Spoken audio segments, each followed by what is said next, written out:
Hello, everybody. We're going to be continuing our work on the Effect um, AI SDKs again today. Been doing a lot of improvements, trying to get things to feel a little bit nicer to use. Right now, just testing with Anthropic, but eventually, once we're happy with everything, um, we will re-implement the rest of the providers. Right now, I'm just refining response types again. Because I had originally implemented response types where both the decoded and encoded types of the response tracked types, and you would return the decoded part of the response from the provider side, but that didn't really make a lot of sense. So I actually refactored it so that the provider just needs to return encoded parts.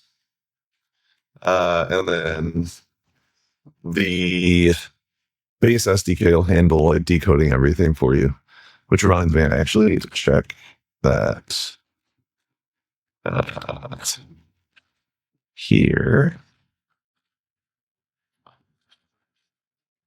Coded.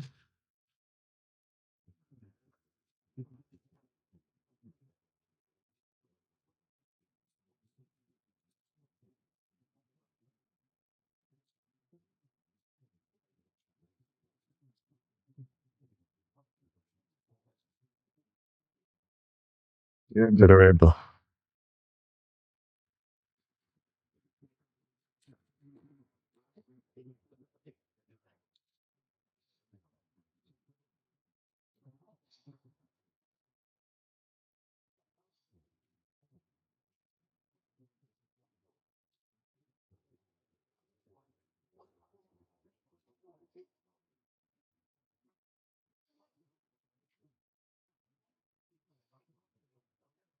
Right.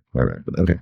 So we finished the refactor around the response types in generate text. And now we're just finishing. Now we just need to do the same things for stream text and generate object.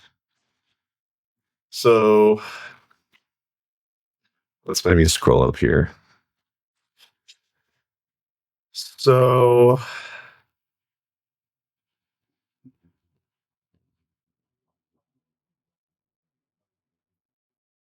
excuse me.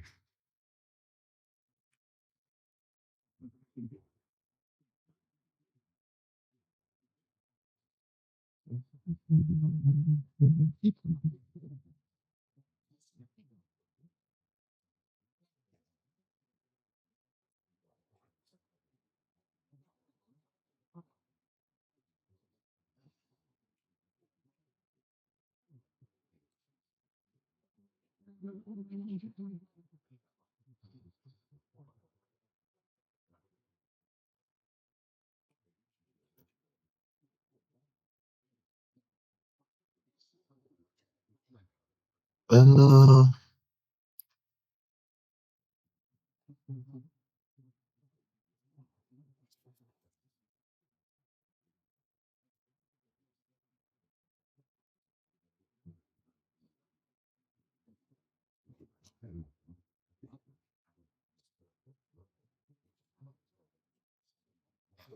so we kind of want to do the initial decoding in the stream up here. All right. So if we have an undefined toolkit, then we're working with an empty schema for an empty toolkit. Cool.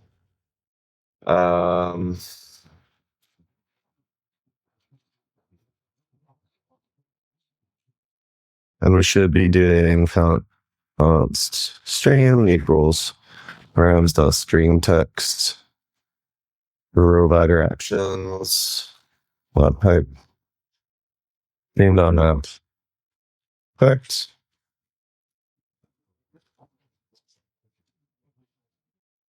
Maybe we'll do a map effect map chunks effect. Yeah, we'll do it. Just give me that chunk of these. And we can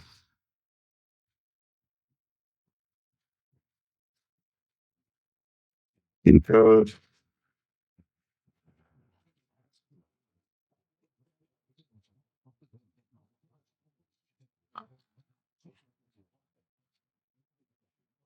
Shoot. Oh, sorry.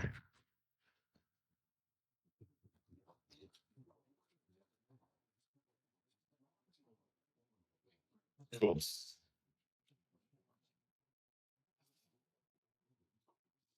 And one of the other things we're going to try to do as part of like this enhancement, refactor, whatever, is I want to make the error types a little more granular. Because right now, AI error sort of just wraps everything, and it's kind of annoying to have to like parse through an AI error, get the cause, nothing's typed. So it'd be kind of nice if we had like a few subtypes for common errors that occur when you interact with an AI language model or any LLM, like the network error or malformed input or more malformed output, that type of thing. So that'll be like one of the things we do as part of this improvement. Okay. So then we try to resolve the toolkit if it's not empty, but if we still end up with 0, and the reason why we can't check the thing up here is because toolkit might be an effect that returns the toolkit. So the first thing we check is if we even have one. And if not, we just immediately return. We don't even try to resolve the toolkit. But then we have to do basically the same thing here. If the toolkit doesn't contain any tools, then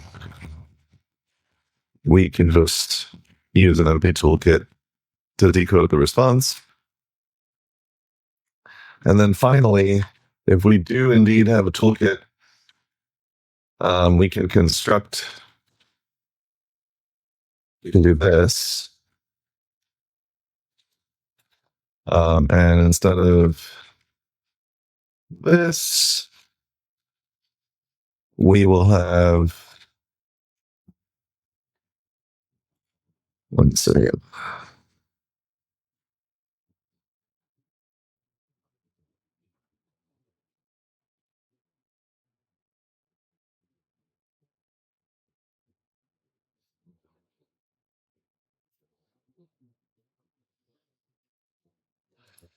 All right, now what you need to do is all toolkit to create our schema.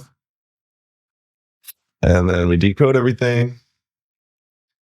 If tool call resolution is disabled, we to return the stream immediately.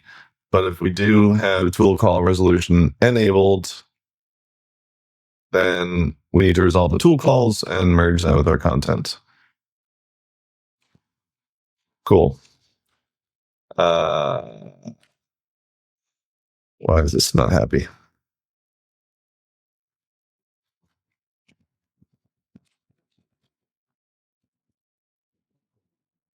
Streams.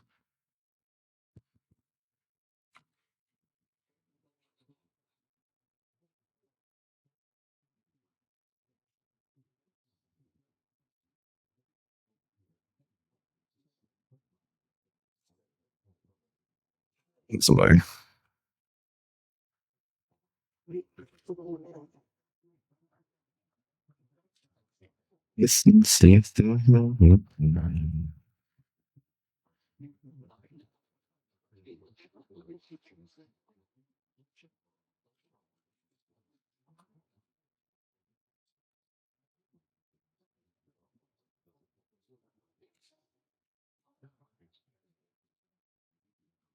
Okay. And one of the other things I think will be cool is right now the stream text just returns a stream of parts. But we can probably refactor this a little bit to do something similar to what the Vercel AI SDK does. So like instead of getting just the stream of parts, you get like an object back, which contains like the stream that you can then like listen to, like you can evaluate the stream. But it could also contain like properties that have deferreds that you can await to get, for example, like the full text content or the full reasoning at the end of the stream. So we'll probably do that as well once we've finished our work on refactoring the response type here. Okay. Once we've got, so let's look at generate object here. So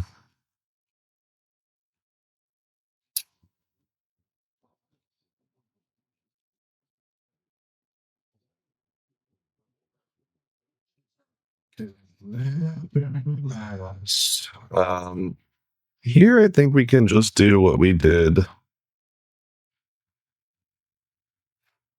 Well, this is tricky because we probably need to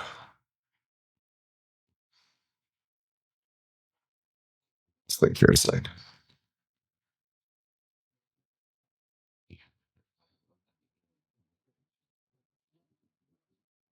Probably need to have the similar logic as what we have over here in generate text, because I'm trying to refactor generate object to allow passing a toolkit.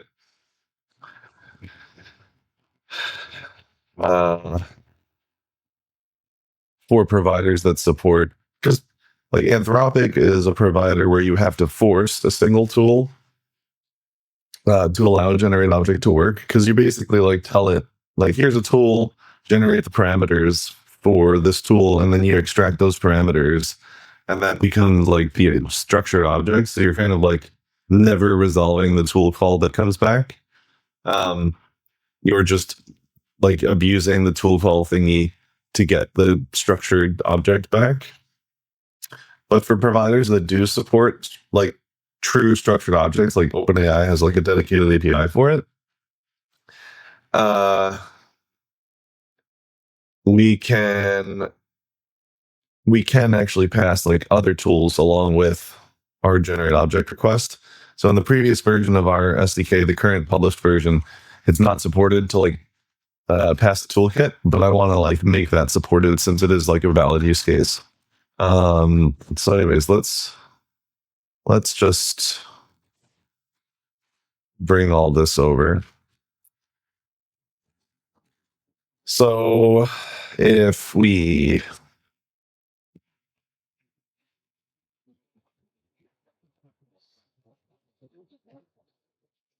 can probably move like this stuff into a helper once we get all this moved over. So if we don't have a toolkit, we resolve the response with an empty toolkit.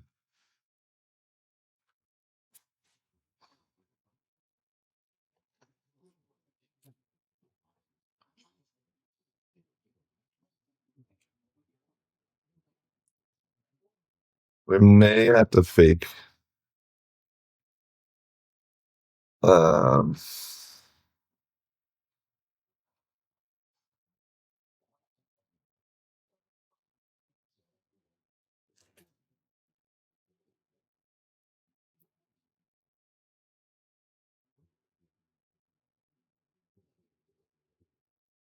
going to look at the response type one more time, because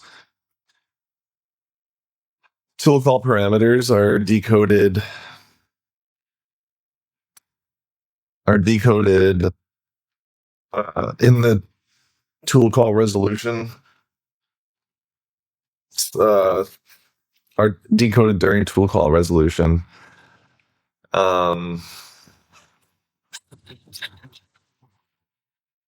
Yeah, we're going to look at this. I think that the tool call part of a response should always have the params be unknown, and then we should use,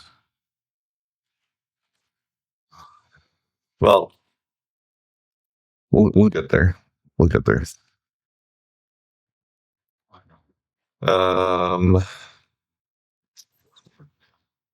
Okay. There's the toolkit. Resolve it.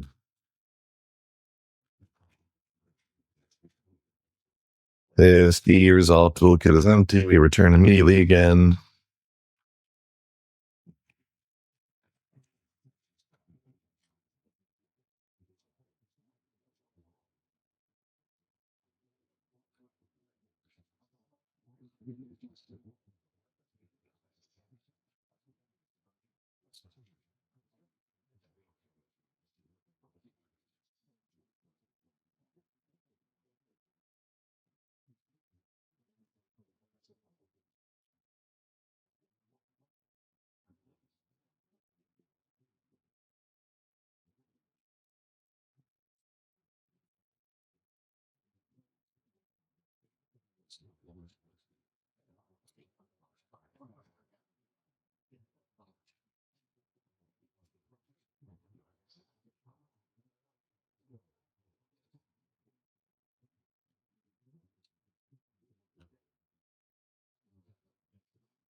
Okay.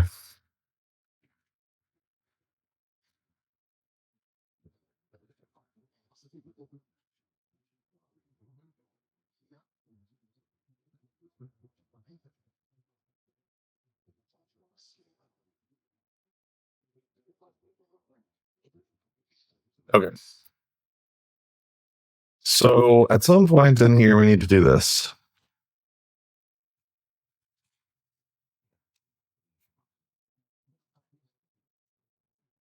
This needs to happen when we get the response back. And we need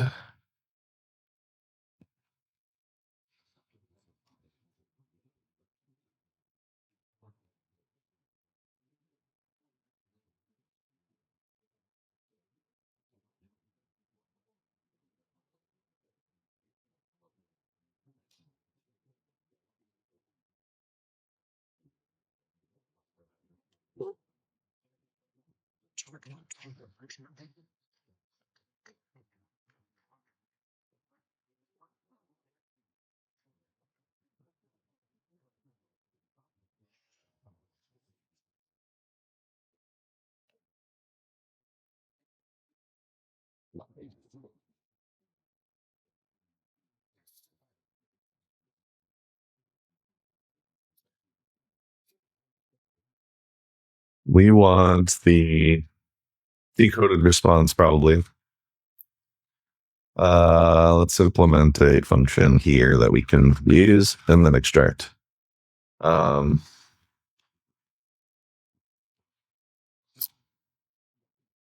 We need to validate. I don't know.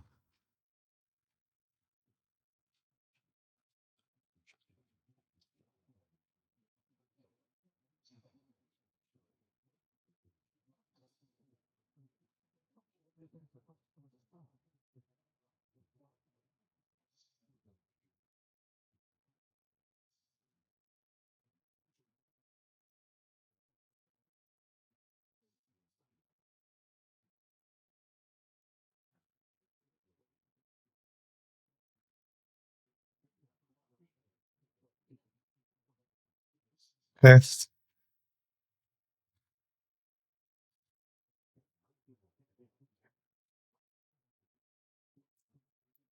This is the thing we need to do.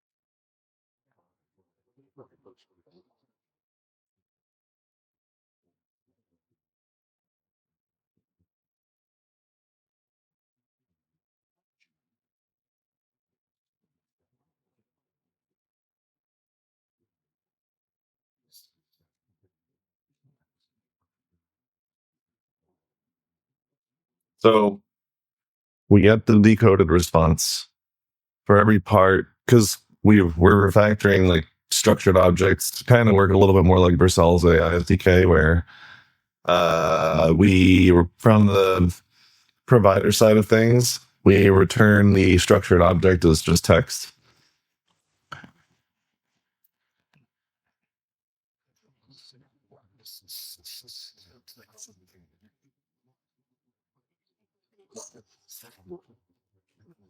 If we don't get any text, then we got to return an error.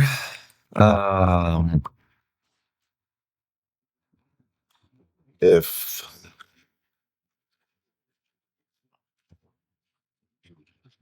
Uh,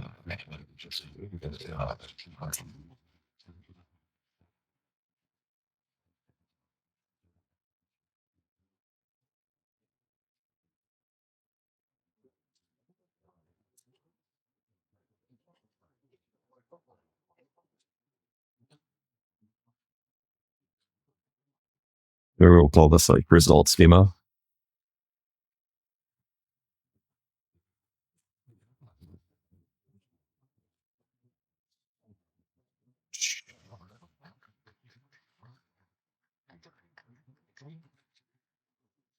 Introduce to code here.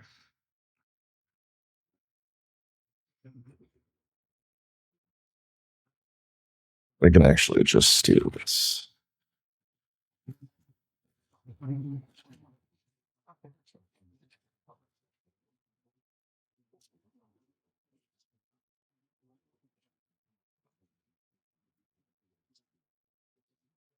Cool. So this should return an effective. Yeah. Awesome. You can take this. We'll leave it something better. Resolve structured output, maybe.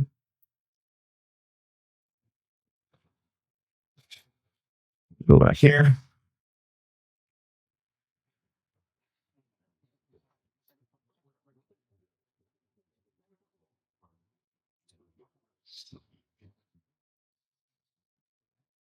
Um,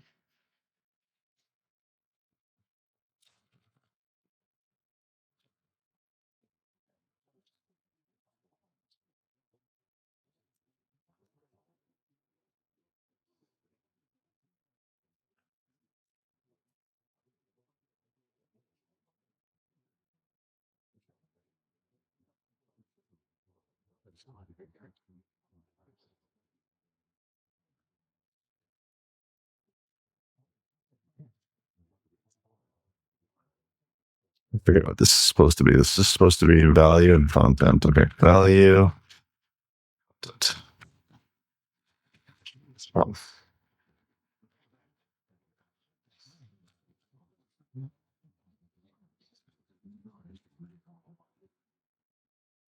What's the worst that I could say?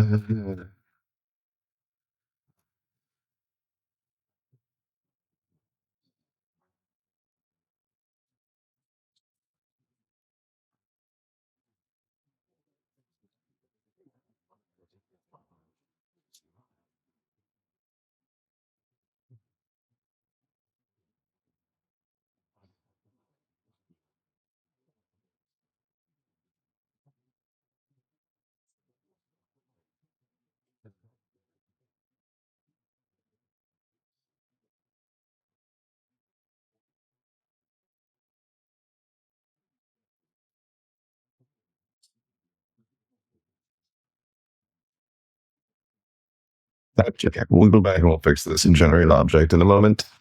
We're going to need this down here as well. Schema.mutable. Okay, so now we can do the same thing we do there here. We can do generate object response, value content, and we can do the same thing here.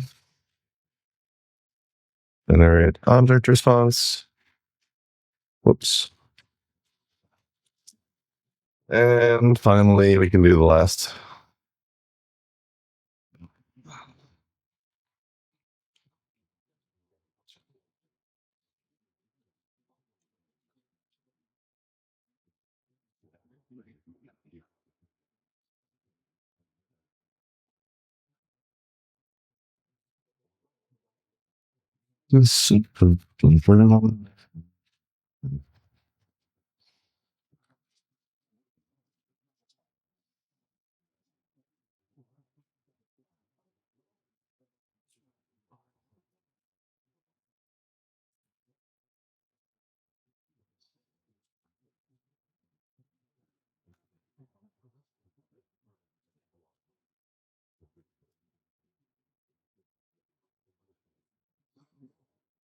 I think that'll work.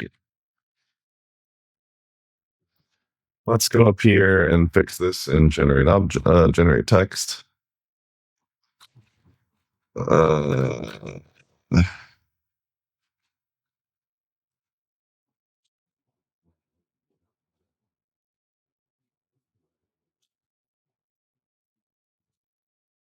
Response schema.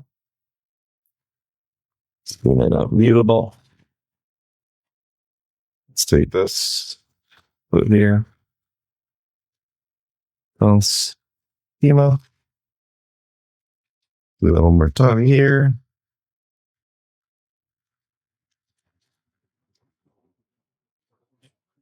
Okay. And I think eventually we're going to want to do that here as well. But not going to worry about it yet. Okay.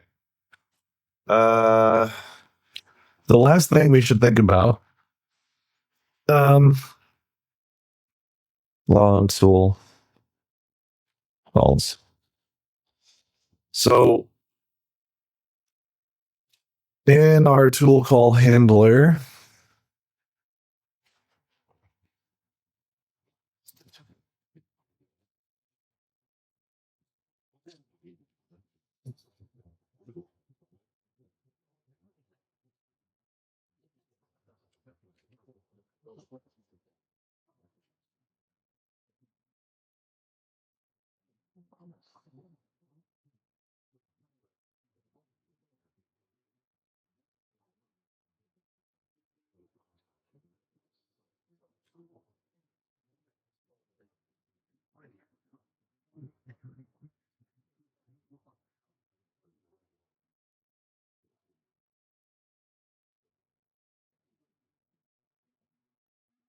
I kind of want this to get called with the encoded results.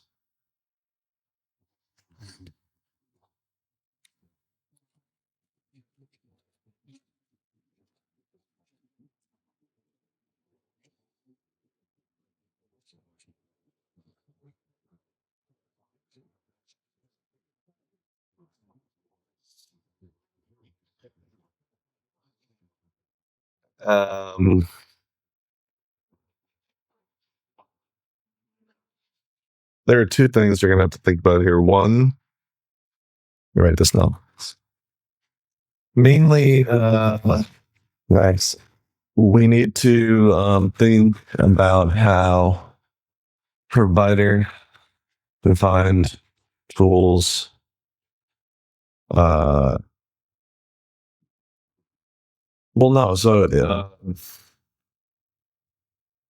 provider defined tools are going to just be resolved. Yeah, never mind. We're already handling that. So the toolkits,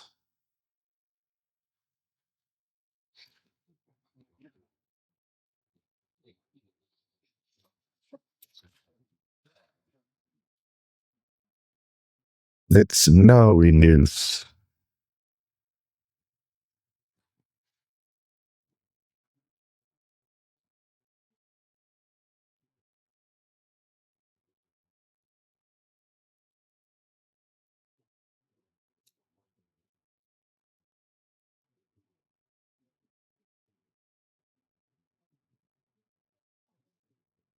I kind of want this to actually return, instead of this, a response.tool result part where we have the tool.main tools give tool.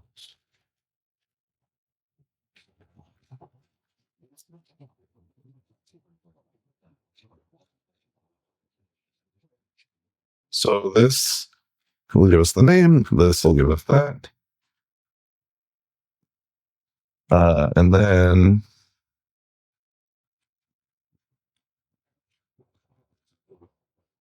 we can do a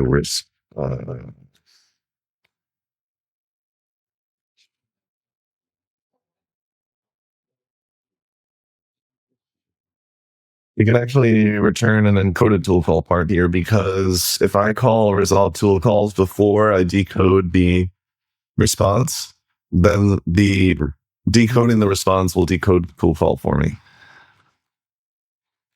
But I'm pretty sure in here,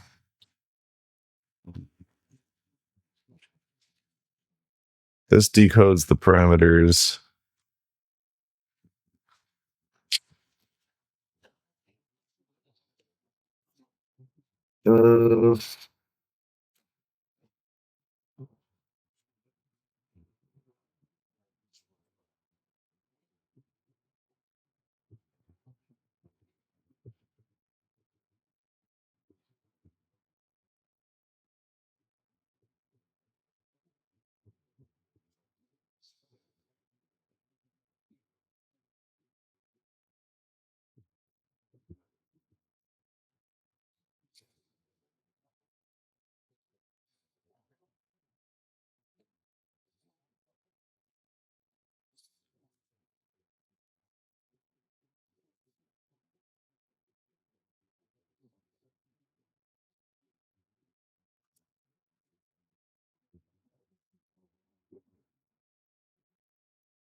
Yeah.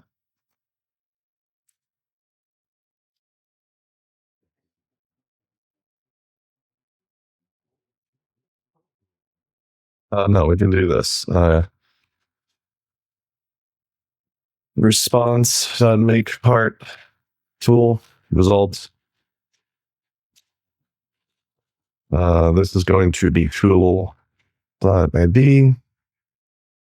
name tool file.name results encoded results.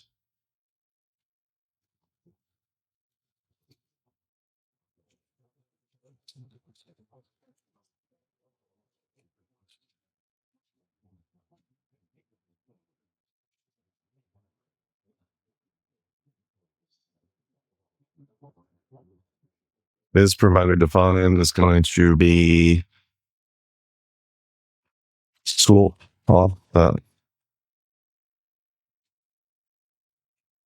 Well, I mean, we know this is false because these tool calls that are resolved by the SDK are always user defined.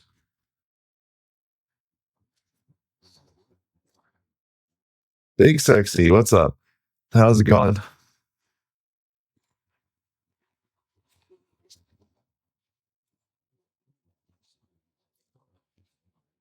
All right. I think we can get rid of all of these commented out constructors. I wasn't sure if I was going to need them or not, but I think we can remove them. So let's do that just to finish cleaning up the response module.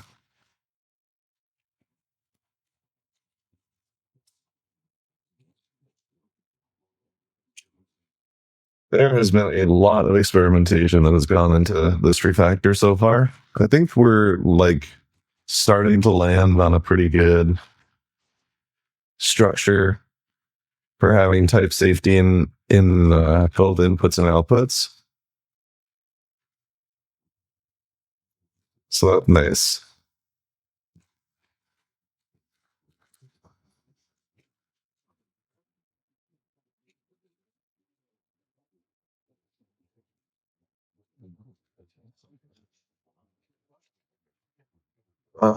We can get rid of this.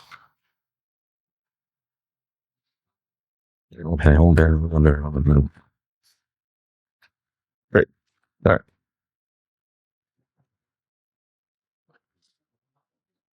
All right. Where are we having problems now? Resolve tool call. Okay, yeah. So let's start with generate text. So when we resolve tool calls, we actually want to do this before we want to get the encoded content, I think. Because uh ideally the tool call resolvers. This is the Effect AI SDKs. So Effect has its own. We maintain our own set of AI SDKs, which are designed to kind of leverage all of what Effect has to offer. So everything under these this AI directory, and we've got provider integrations for Bedrock, Anthropic, Google, and OpenAI. But there was a lot about, and we also have some docs on the website. So if you come down to the AI section on Effect, you'll see like some of the docs we've got going on. But I wasn't really happy with the current design of the AI SDKs. So I'm working on a refactor that enhances flexibility and will just make it much easier for us to add features in the future. So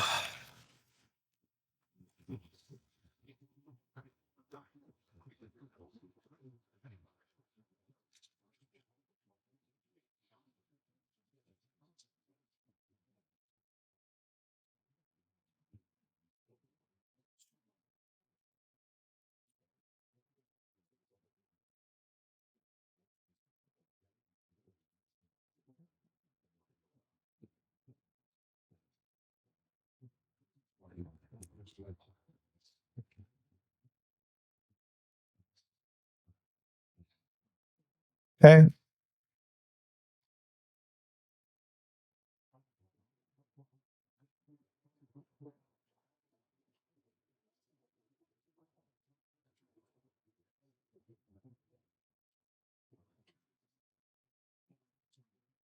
So we want to resolve tool calls with the raw content before we decode, because ideally then we'll get more specific error messages. What's up, Johannes? How's it going? What is on? Indeed. Um.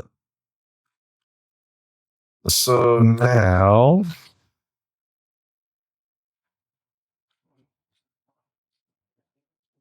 I'm just not happy.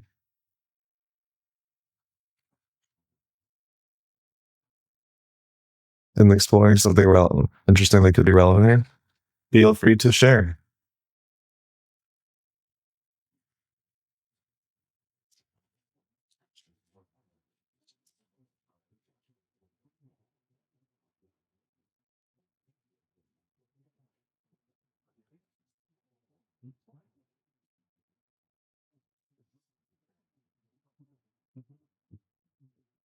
Using the existing Claude Codex CLI as an alternative.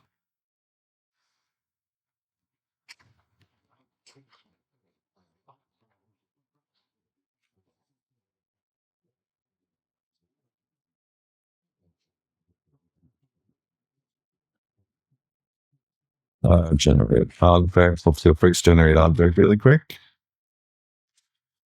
So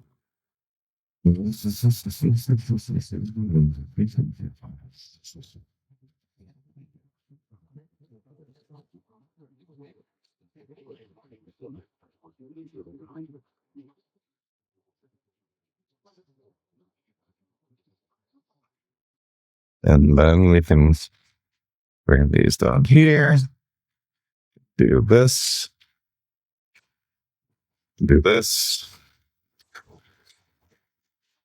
Raw content. And then we can do this array. Response dot all fruit. What do we do up here? Generate text. What did we do here? We did this.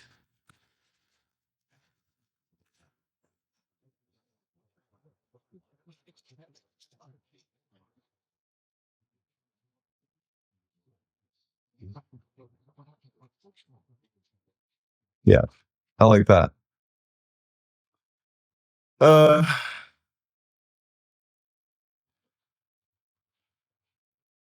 Lots of things would be dope. Basically using the existing Claude Codex CLI as alternative to the Claude OpenAI API, which is something that developers already have an account with usage for.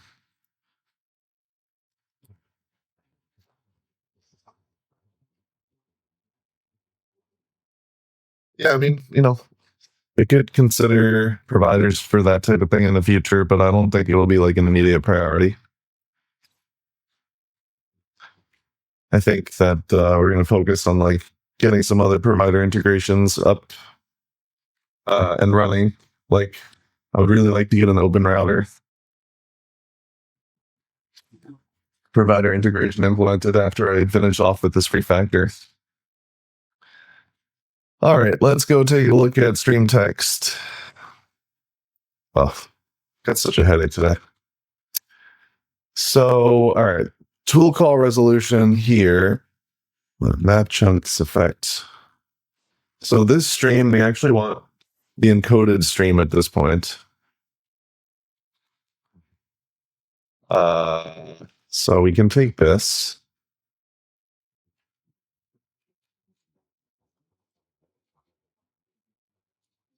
And then here we can add some braces. Okay.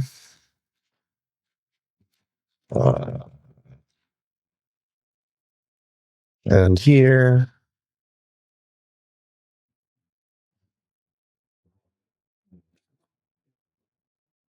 Oh no, actually we're going to do this. If tool call resolution is disabled, we want to do this. Otherwise,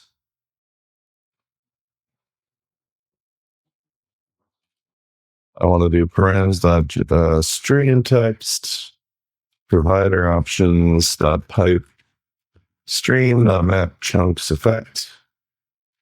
This is going to be a chunk. And in here, we want to create this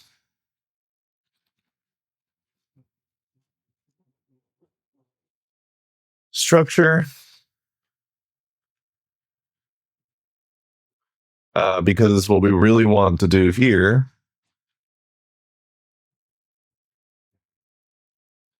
definitely a cool pattern, something to for sure consider in the future. Let's do a const content equals chunk dot to array chunk.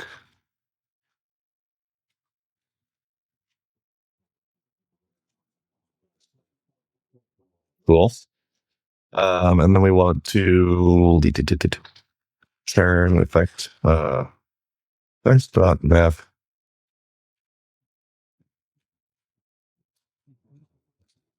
I want to basically do this.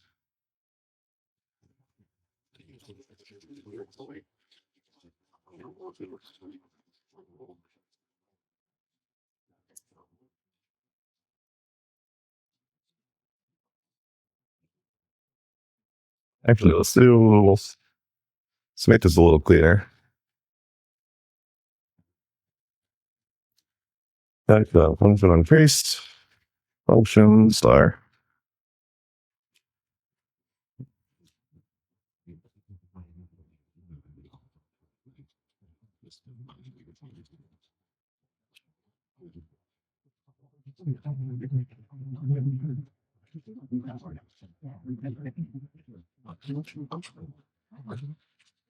Cool. And then what we want to do is this. Const tool results equals yield result tool calls, and this will be content And then what we want is to return func.uns, actually, unsafe array, final content, and final content will look the same as it does here.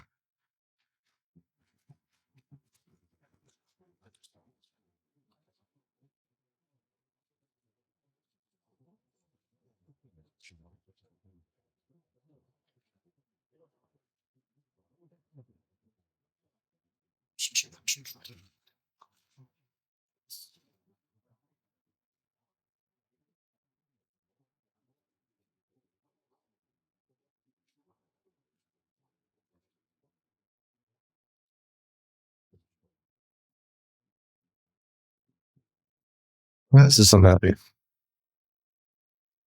We're using delta part and code. Oh, right, I have to decode. Let's just quickly do this. And then go back up here.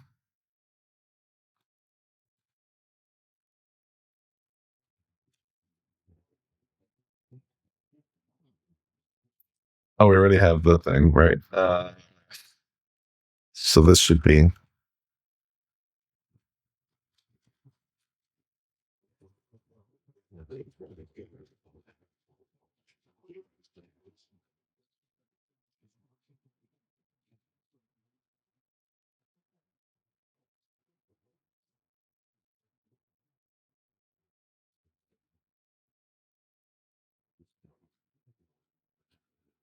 response schema. And now we can do decode raw content.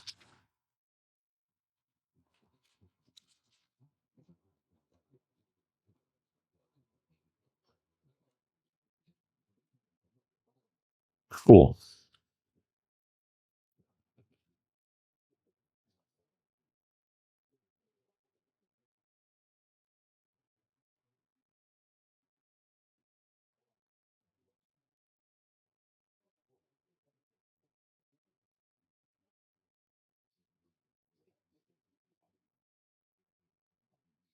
Recently stumbled upon a quirk in the effect MCP server package in regard to structured content output from tool calls.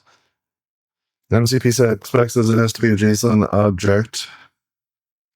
Feel free to open an issue. Tim does more of the maintenance on the MCP server than I do, but feel free to open an issue.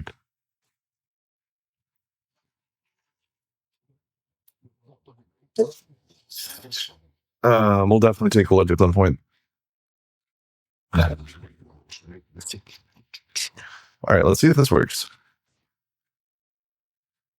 Let's go back to our little scratch pad where we've got a few programs we're testing with. And in particular, I kind of want to see if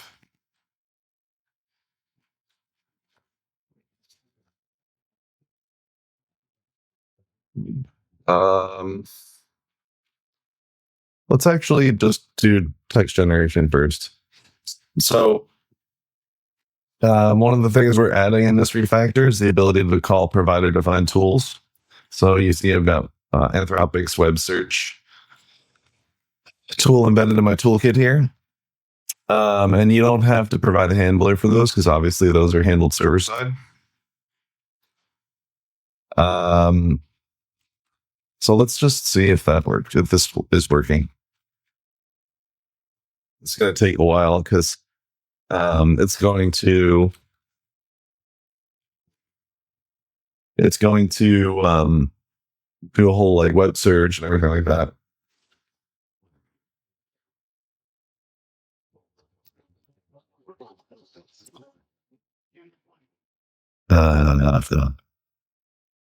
Issues.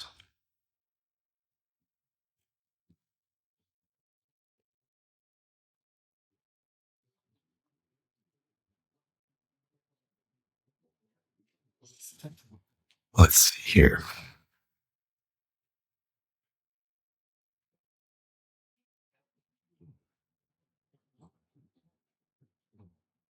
Source type is missing.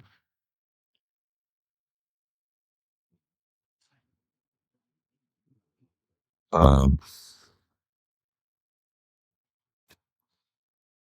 no, it's not.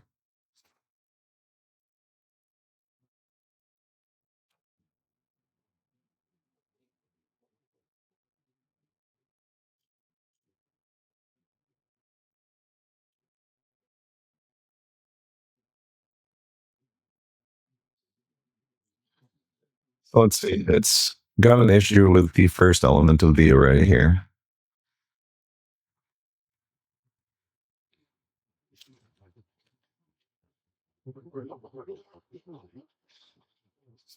Hmm.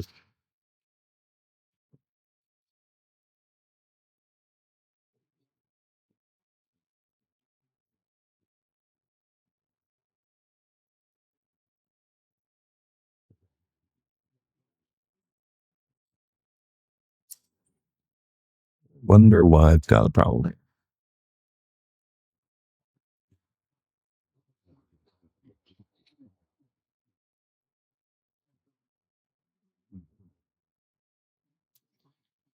Expected text, reasoning, file, source, response metadata, or finish. But God, tool call. That's interesting.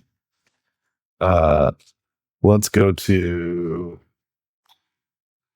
language model 446 or right here.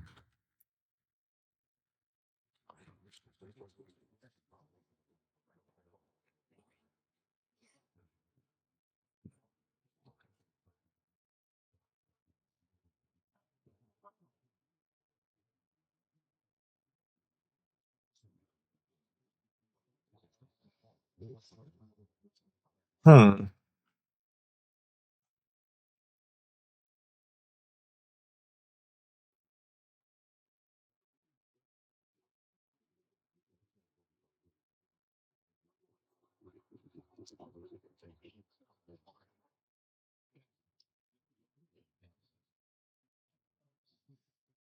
Wonder why tool call part's not making it in here. Do we have an empty set of tools?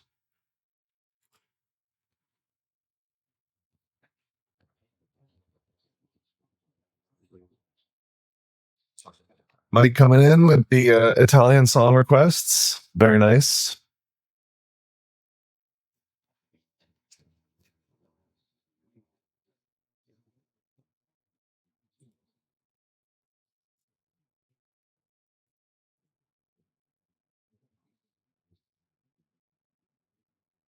Good morning. Afternoon. Whatever. Um,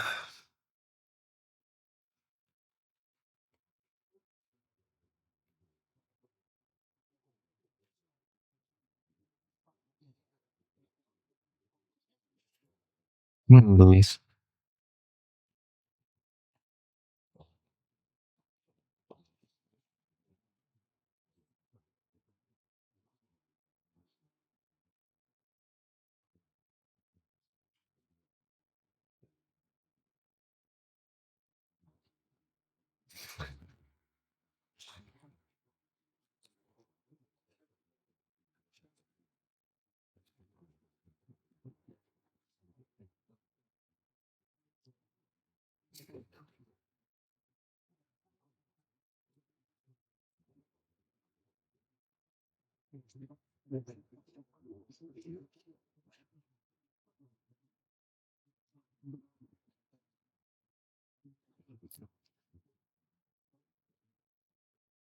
I shouldn't be surprised that this is the type of music that my Mike listens to, but I always am.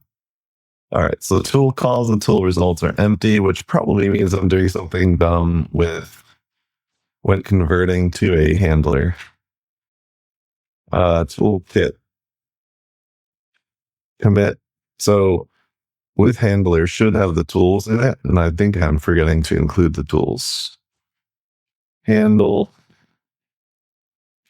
No, tools are here.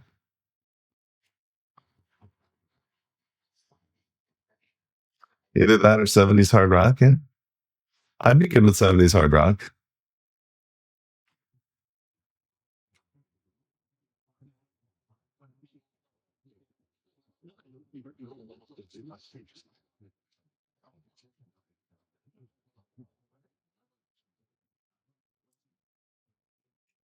Oh, it's because I'm being dumb and forgetting to pass the toolkit in here. And I probably did that down here as well. Streaming, I didn't. Your Spotify integration UI is bugging out.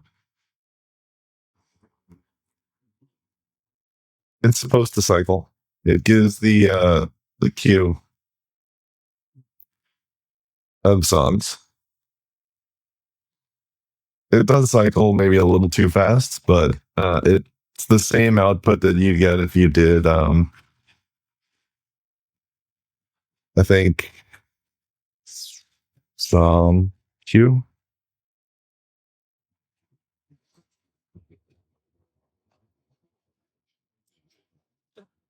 Okay, did I screw this up in generate object, or was it just in generate text? Just in generate text, of course. Il territorio longevo.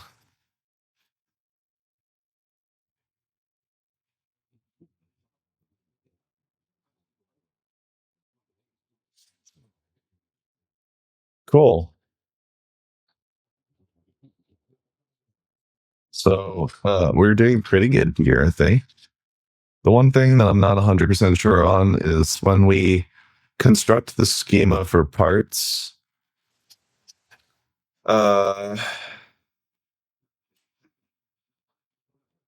We may want to also have the failure schema in here. I'm not sure yet.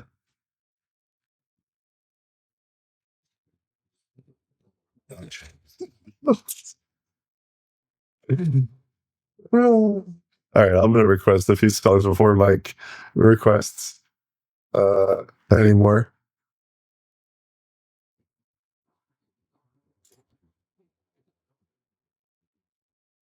You know, you guys can request whatever songs you want, right?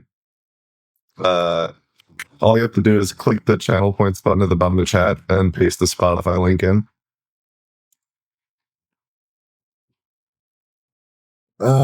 Derez, we're gonna do that one. Copy link to song.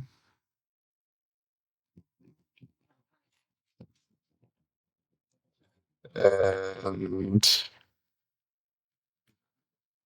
maybe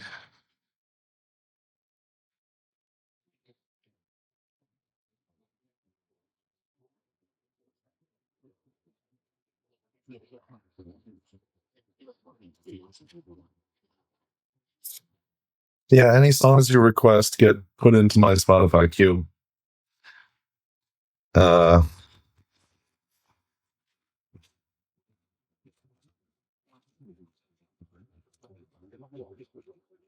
okay. You need to click you need to click the channel points button. And then there's a button for song request.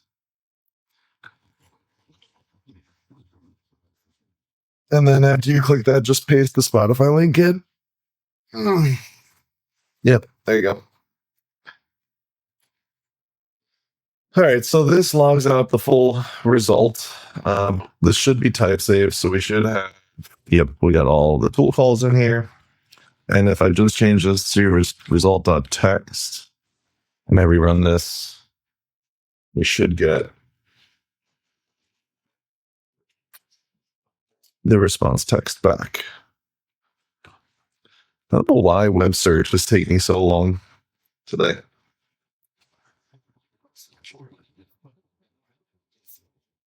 Cool. I gotta remove that console log. Tool. No, the response right here.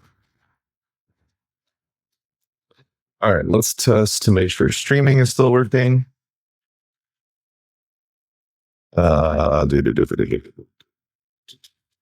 Stream.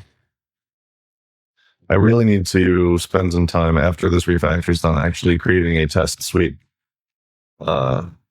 that does some validation of this stuff.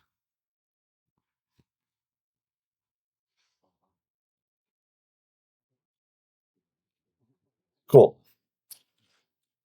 That's working. Let's make sure generate object is still working.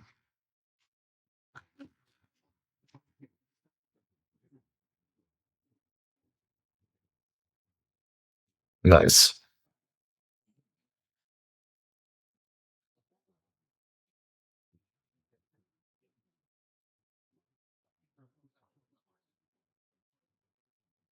Um,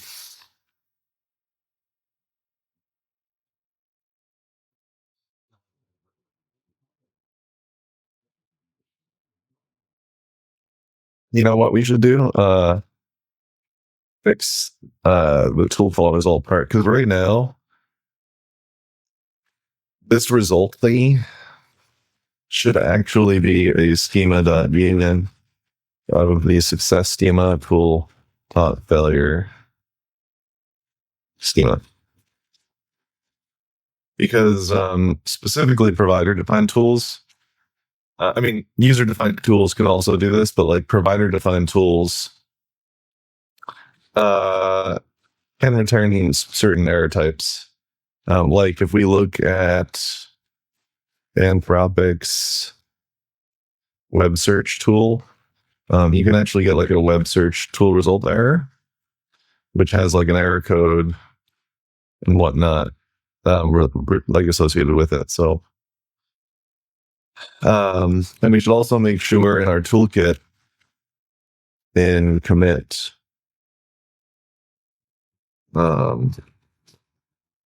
we should make sure that. So this is us decoding the parameters.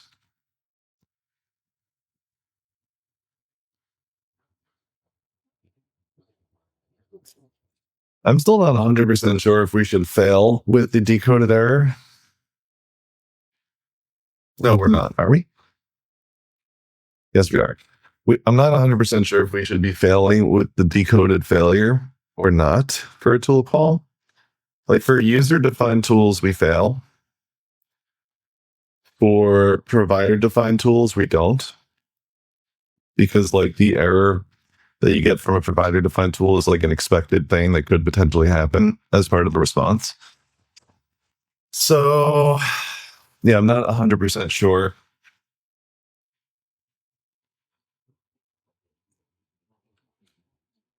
And actually, um,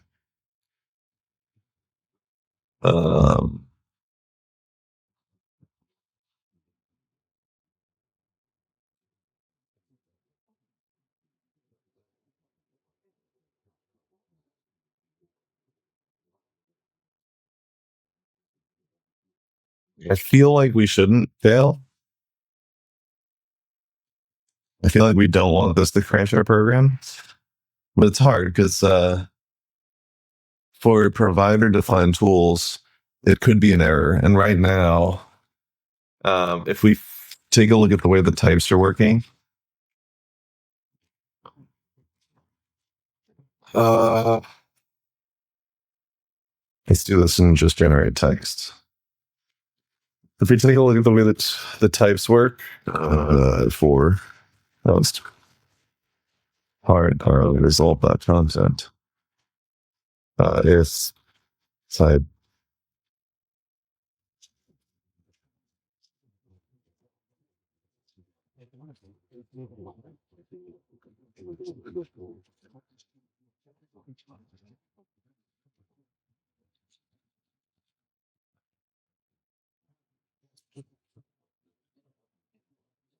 You see that like the result type here,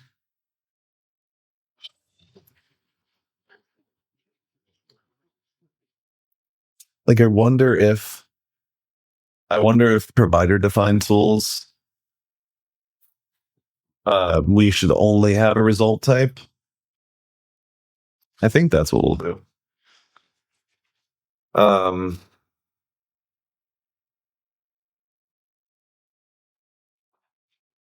So let's do two things. Let's go back to response. Let's undo this. Let's go to tool. Let's scroll down to provider define somewhere. Here. And I think what we actually want to have happen here is I think we want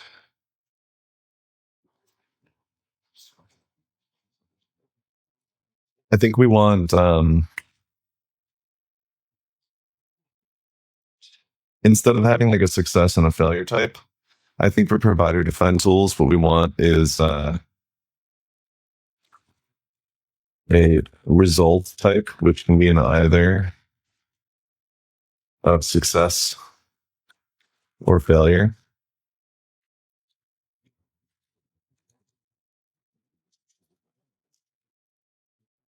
Because for user defined tools, it does make sense for us to like fail here because we can, because it's happening on the user side. But for provider defined tools, we're getting the response one way or the other. So there's no real way for us to fail.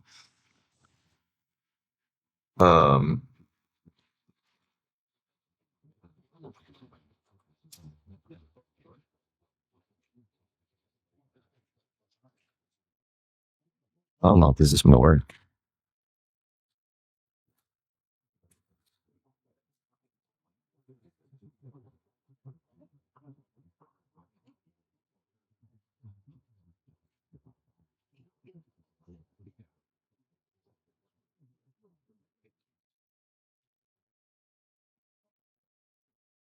Let's see if this works.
God damn it.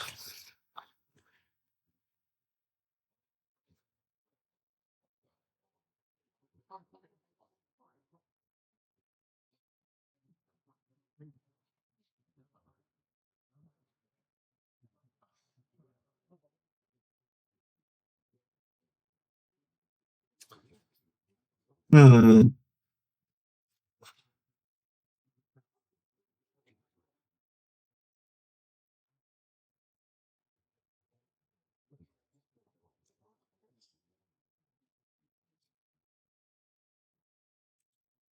All right, let's try this. If we leave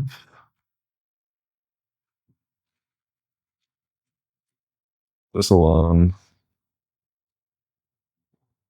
this is the tool.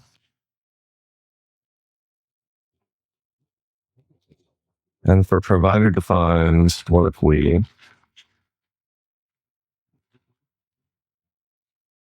big parameters? Yes.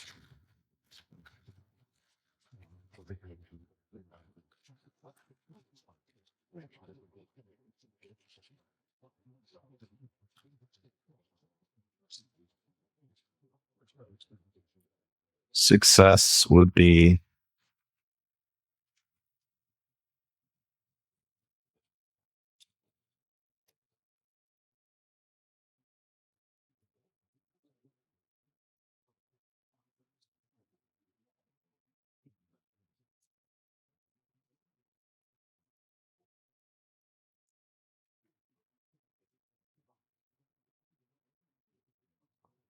wonder if this will work.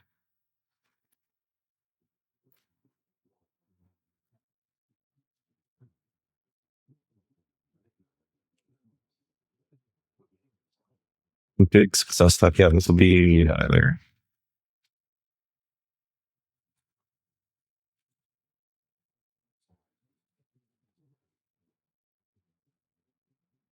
Okay. So the constructor for provider defined, we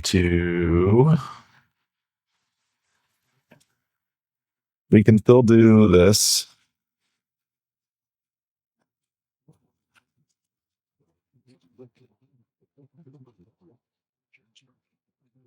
And then const results schema will be schema dot hide there. Success schema, failure schema. Everybody.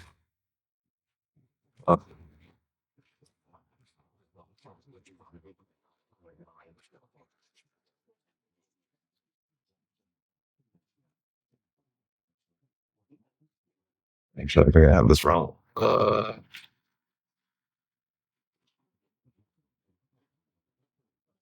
Yeah. And then success schema will be result schema, and failure schema will be schema dot never.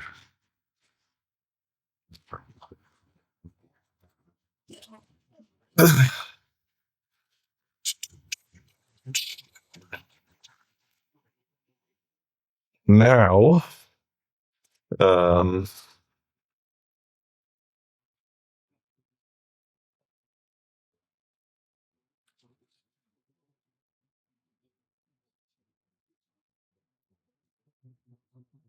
if we look at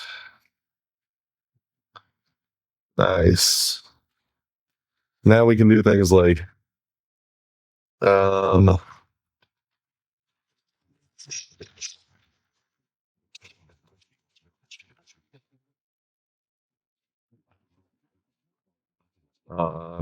left.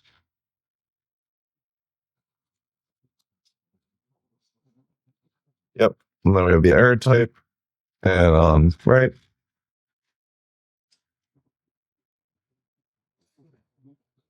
Yep. And this should be an array. Cool. Well, let's just for fun console.dir results. Dollars. Real.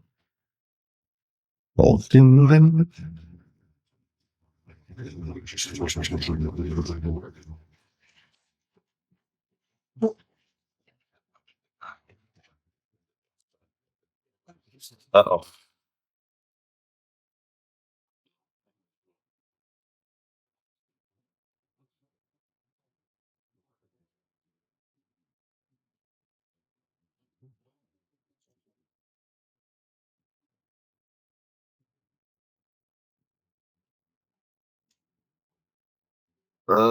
We want to take a.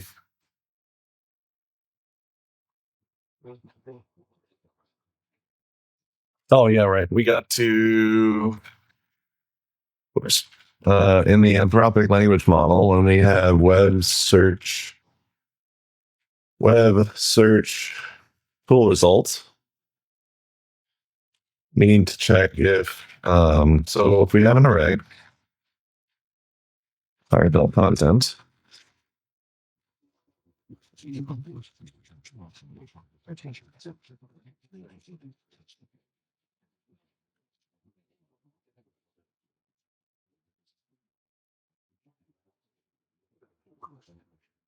And we have on either dot right.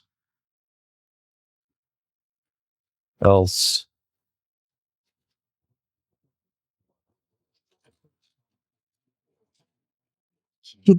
whoops. We want this again. Then we have an either dot left situation. And we can import either.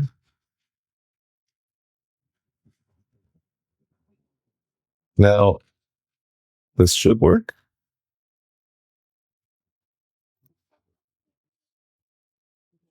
How's it going, everybody? Feel free to request songs if you want to listen to something different.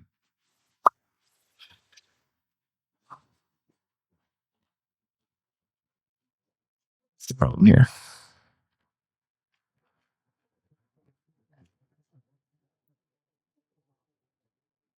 Parser, hotel element number 2.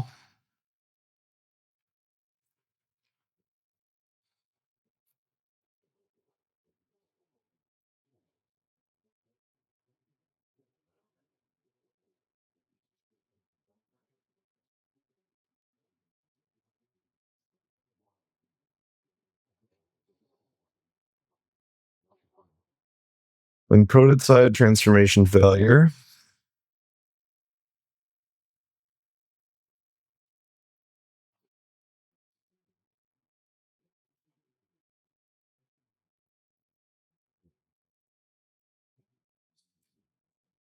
Read-only tag. Getting tag is missing. It's right there.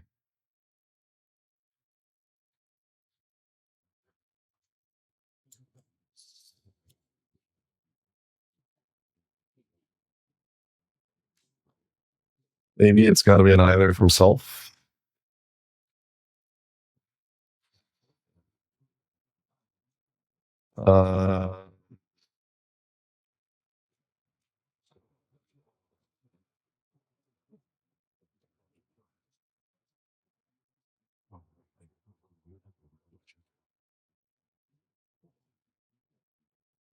So what does this do? Oh, yeah. I think this has to be either from self or either from union. Yeah. This is what we want. Julia, what do you think of everything? Let's go back to Anthropic language model.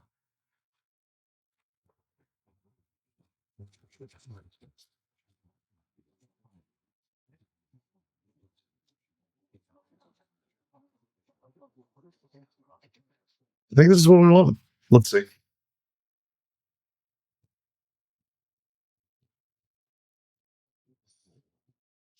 Hey. Nice.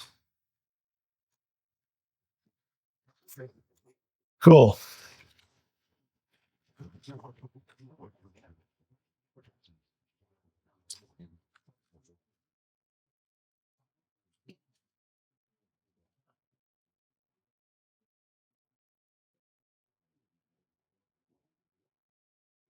Cool. All right. I feel better about how we are handling provider-defined tools now. So for user-defined tools, you'll actually get like an effect failure, and that'll show up in the error type. For provider-defined tools, since the result is generated one way or another, we instead return either in the result. Cool. I like that a lot. And I think that will also, because of the way we've done it, I'm fairly certain that that will not propagate to the error. Yeah, AI error. Because like if we define an error type here, so failure, schema.struct, problem, I think we have it wired up. Yeah, so this right here is, I know I have it truncated right now, but maybe if I get rid of some of these.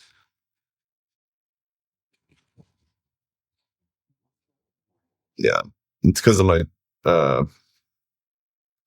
types are truncated, but you can see here that there's actually the failure type that we've defined. Because if we remove it, it goes away. But it doesn't propagate. The failure type doesn't propagate through for built-in tools, which is nice. Yeah, really nice.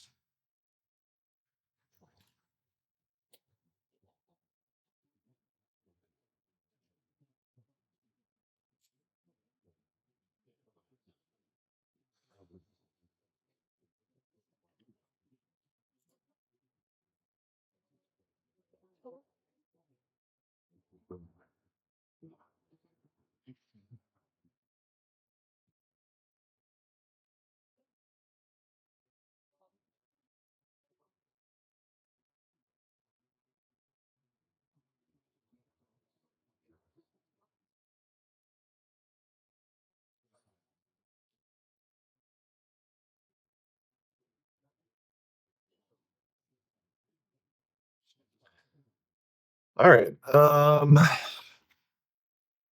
I'm really happy with the way the responses are looking now. We still have to fix the streaming response to, like I said, for streaming right now, we're just returning like a stream itself.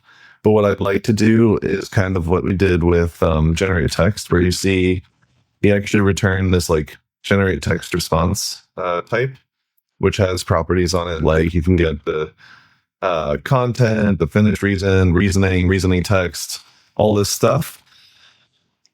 And I'd like to do something similar for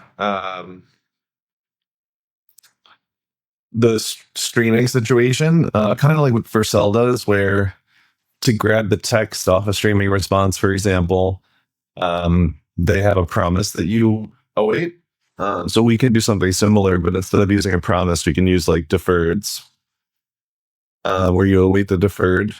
And at the end of the stream, we can just resolve all the deferreds.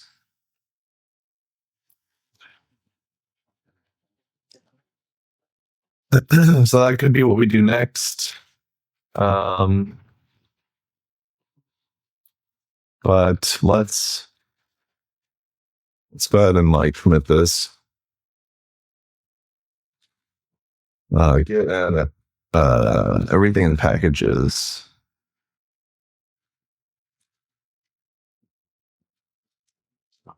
Um, refactor responses to be more ergonomic on the provider side.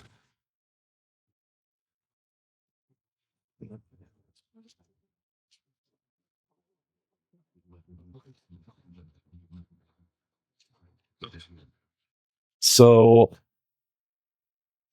we'll probably go for like another half hour, I think.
Alrighty, let's see. I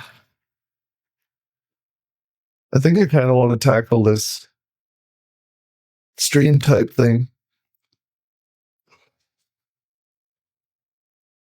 Okay, let's take a look at what I'm talking about here. Do I need level? So the generate text response that we've implemented for this like refactor has the content in it that was generated, and then has a bunch of like getters on here for like looking at the text, the finish reason, the usage, etc. And we can actually extend this generate text response.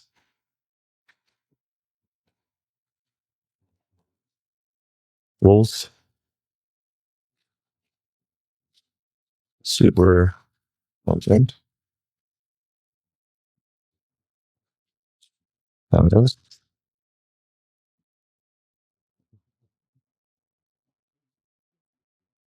So now generate text response, object response will have all of this stuff. What I'd like to do is all of these like properties here, text, reasoning that you get when you generate text fully.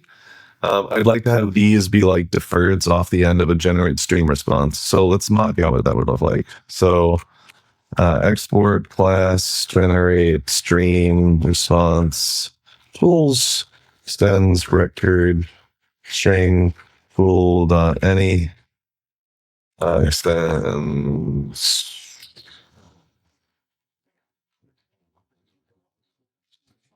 um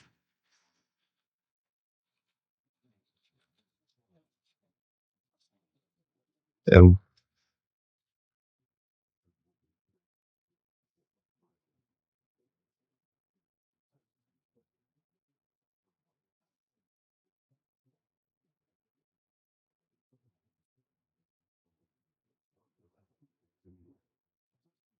so we're gonna add this to a response now.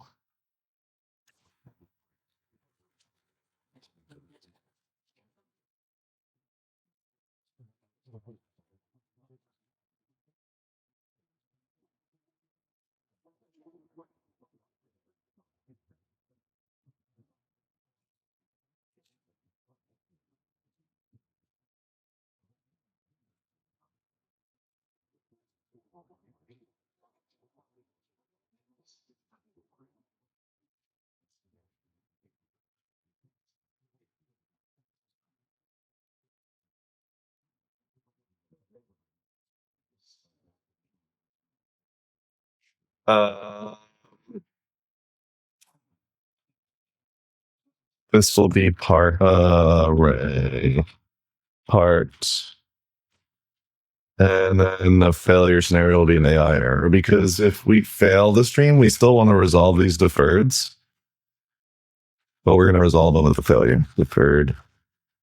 Same thing with interrupts. Like we basically want to resolve this deferred however the stream resolves. And this should be part any.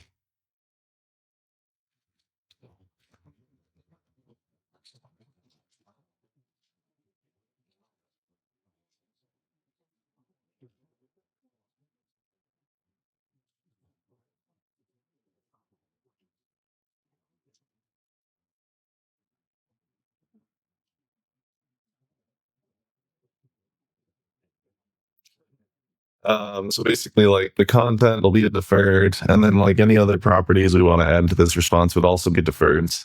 And the goal would be that anything that's awaiting this deferred would either receive the array when the deferred resolves, or would receive the error or interruption signal or whatever that happened as a result of the stream. So, let's see if we can do this. With stream parts, generate stream response. What's the problem here?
Cool.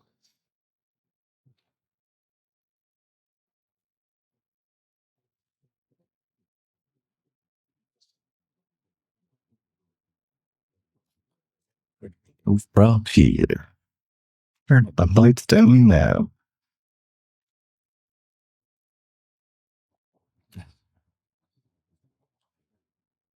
Um,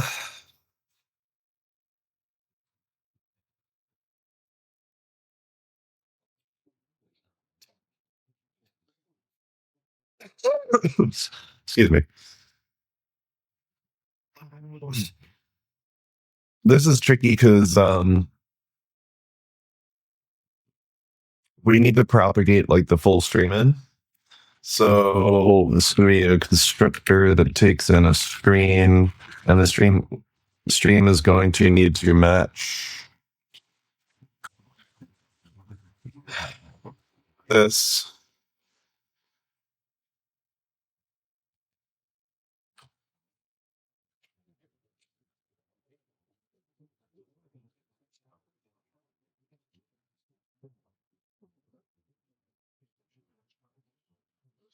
Show this time it's my was fading in the summer. Show someone.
So okay. So the stream part response will have a stream in it.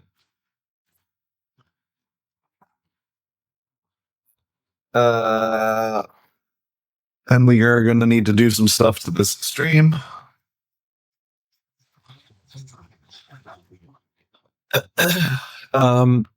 Basically, so we need a read-only content, which is going to be a deferred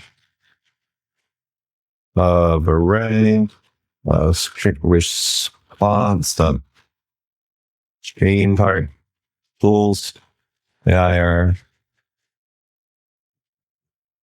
you mean deferred.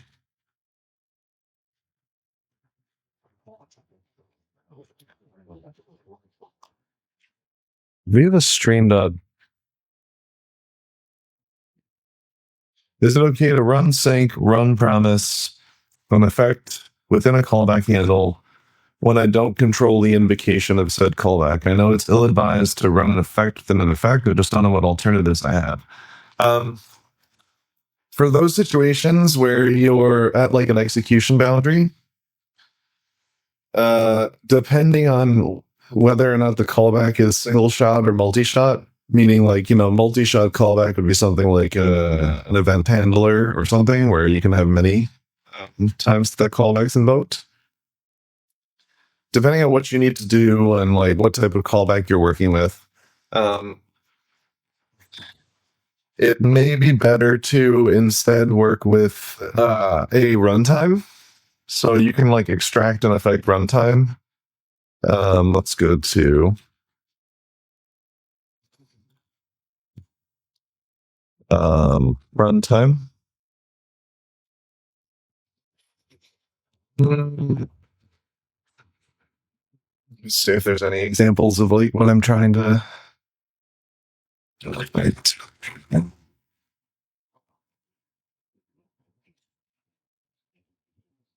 see if we have any examples in here.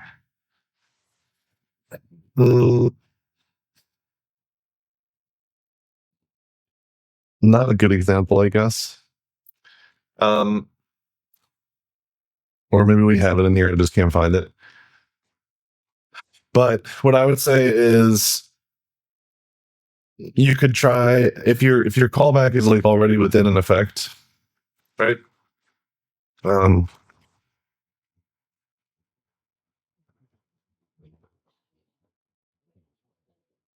What is this?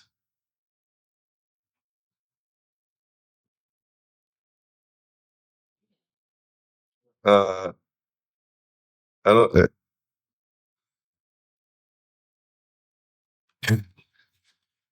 Yeah, I'm gonna skip this. Sorry, Ethan. Um, for language.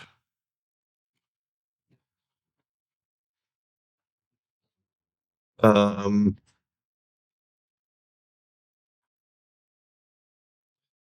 so,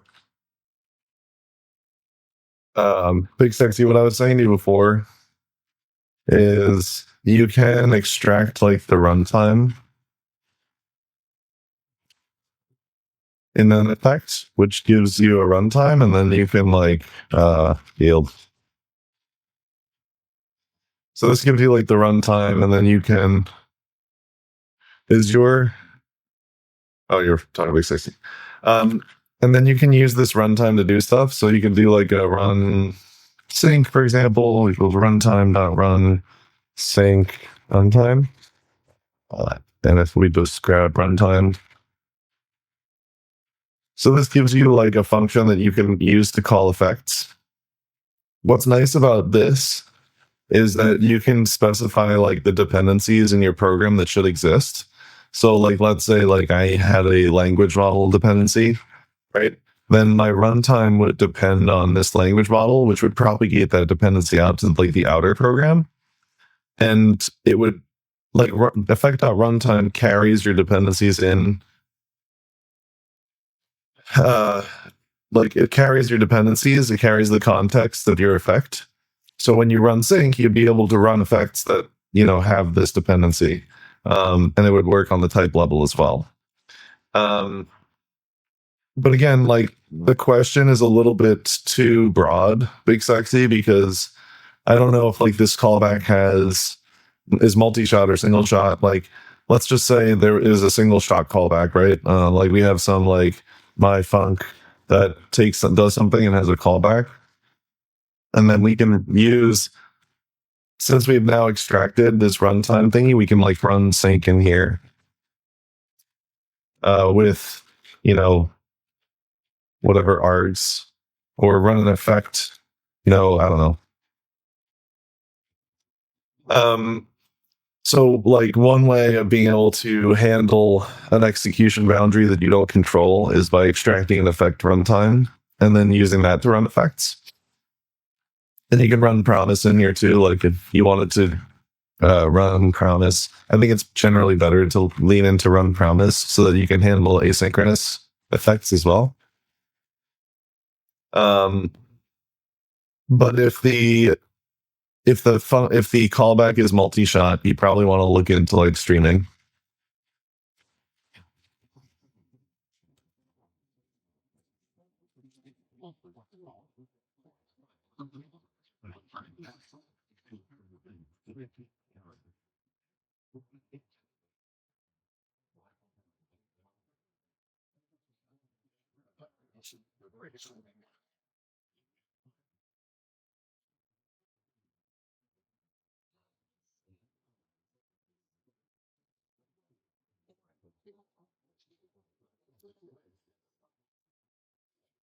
No worries, man. Happy to try to help.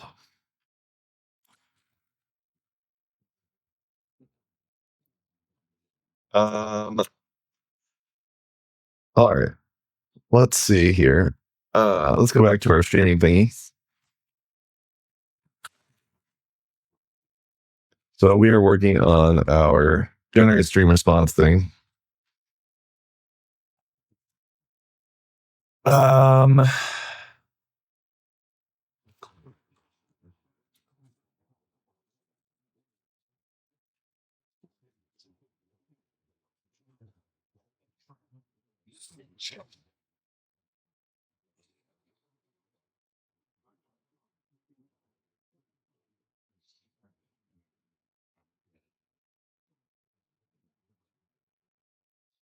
I wonder if we should construct these deferreds outside and pass them into this class and just like, or not even use a class and like just make this an interface because we don't need getters in this case.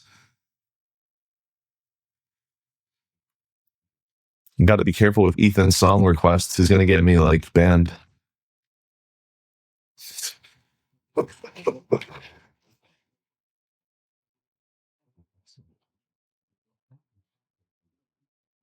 I'm kidding, but I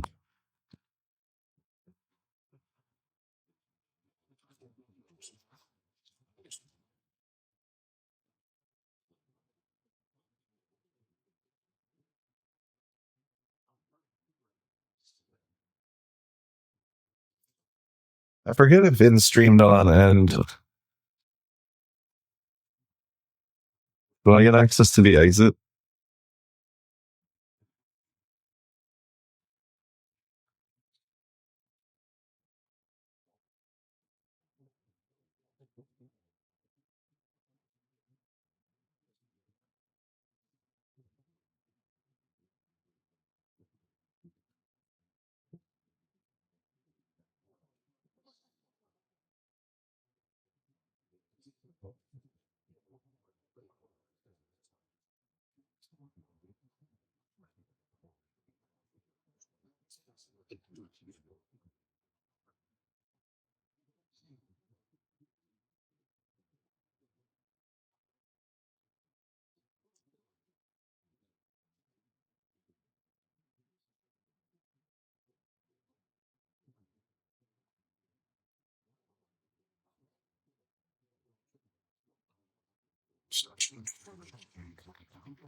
Um,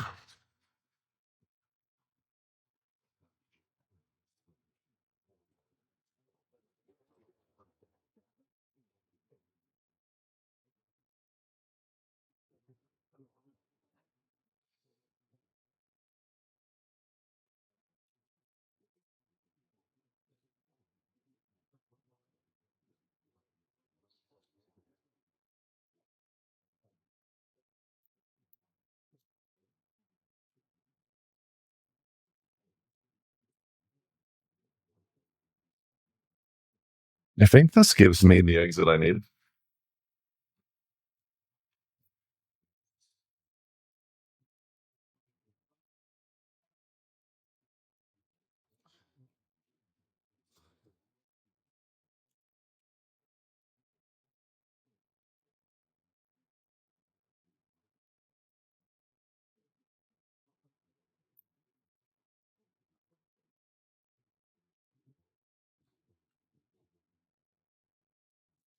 Let's try the stream dot ensuring with.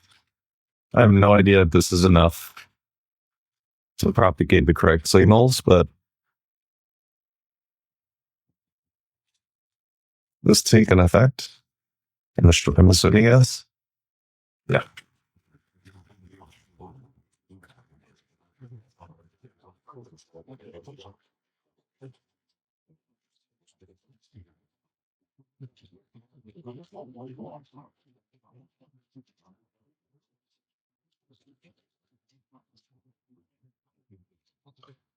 So if the exit dot is failure, is error, I don't remember.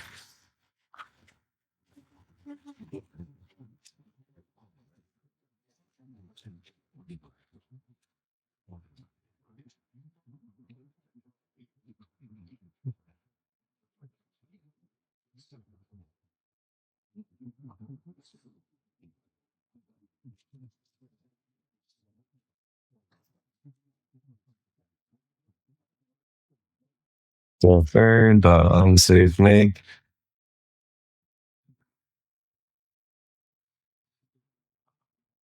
This is kind of why I want to take them from the constructor. Content, content, tent, deferred.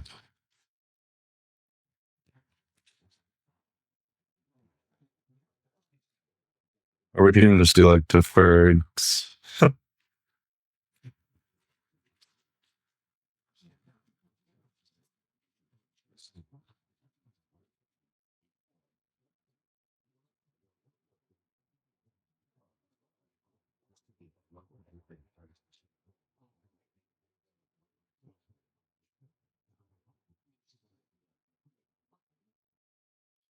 If the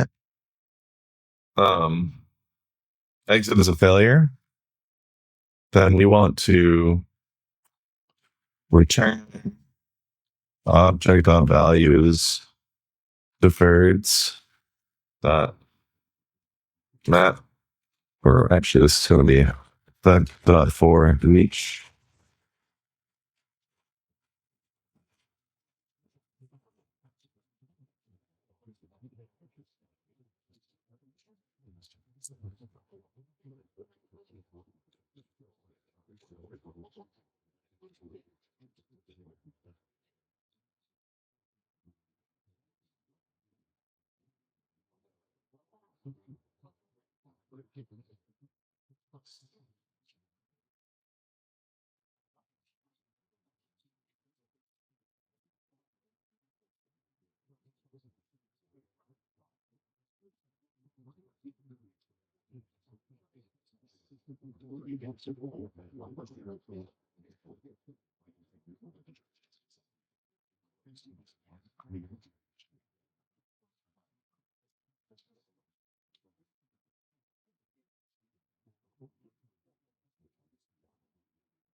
There's probably a better way to do this,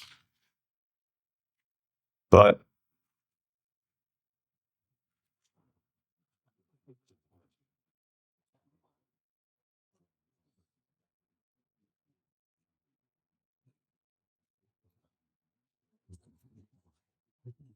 um,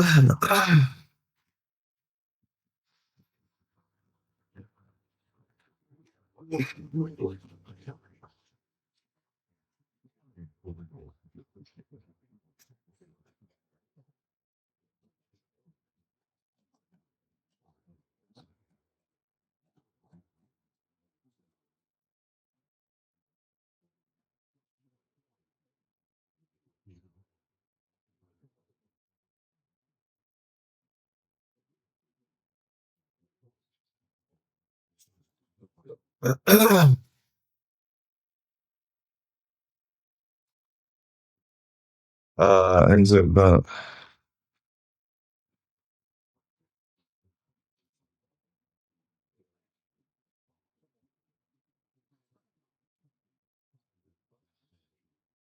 yeah. So if we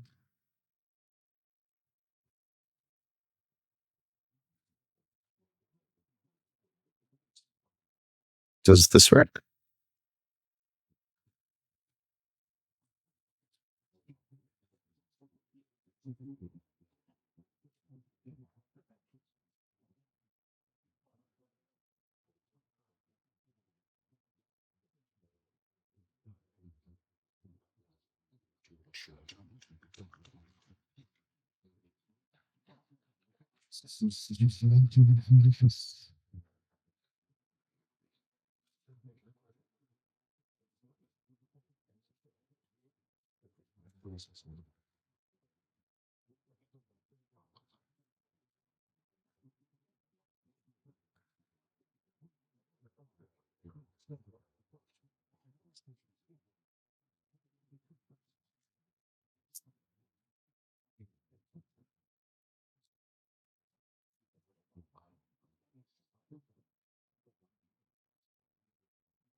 So,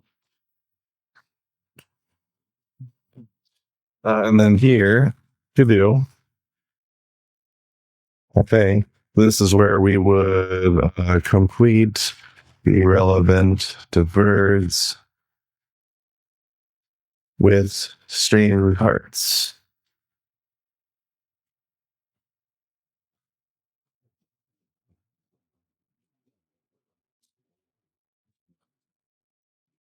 So we do here is stream, let's suspend. All right. And we'll suspend this stream.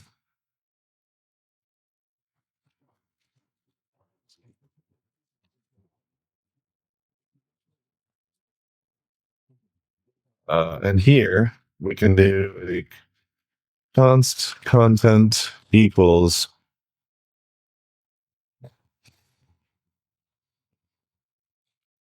this is going to be an array response.stream part Fanny.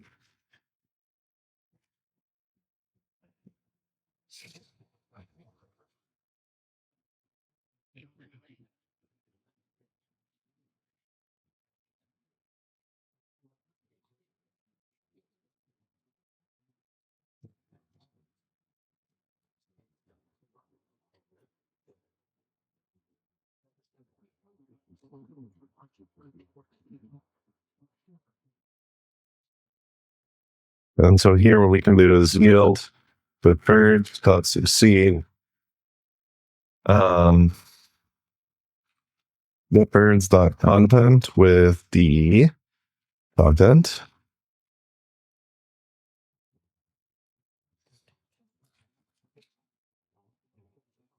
I wonder if cool stream dot tap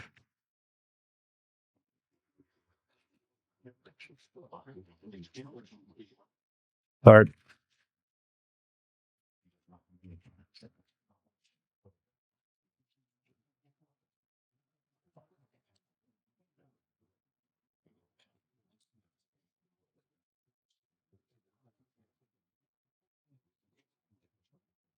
Why is this?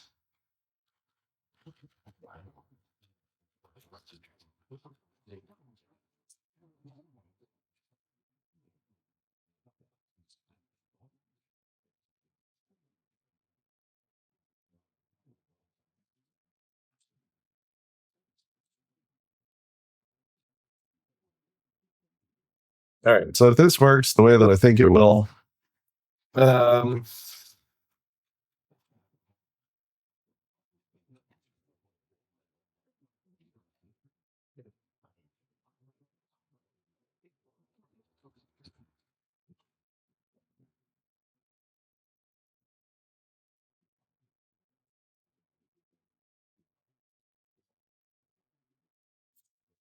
basically what I think is going to happen now, what should happen is we can construct the stream generate stream response, then return that from stream text. So let's try. This should not be a generate stream response.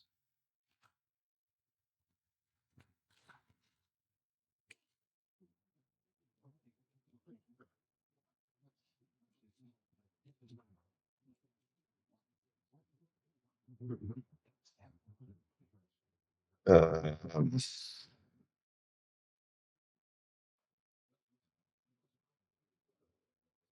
let's think about how the errors need to be propagated here.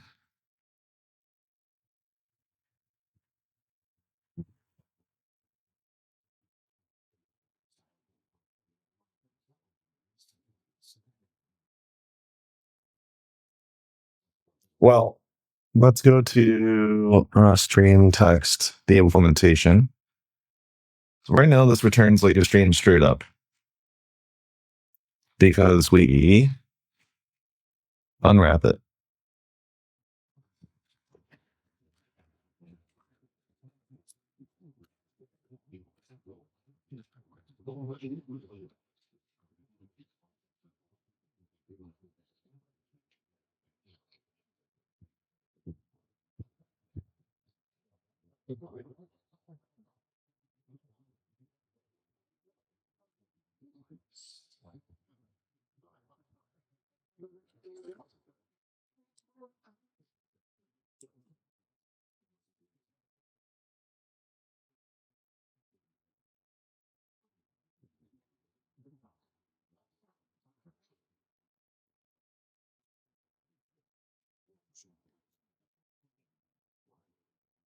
And before we unwrap this,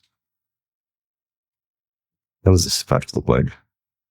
AI error or parse error? Well, we know that the tool calls are going to be evaluated as part of the stream, right? So let's look at this. What do we do here? So this is all happening as part of the stream. Toolkit resolution, though,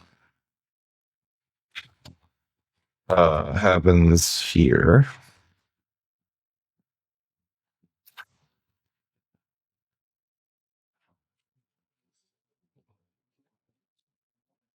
So I think what we want, well, first of all, let me figure out what happens here.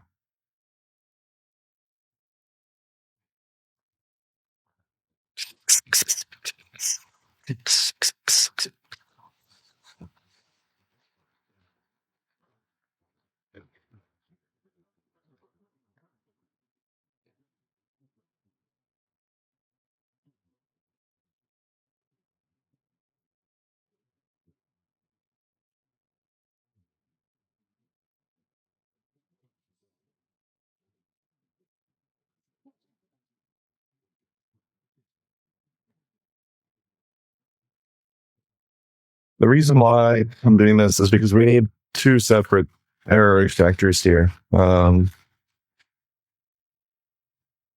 So, and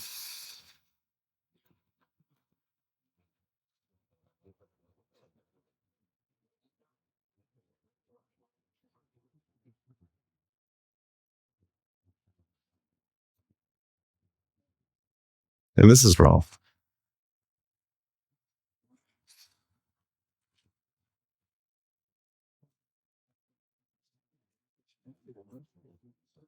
My headset's going to die.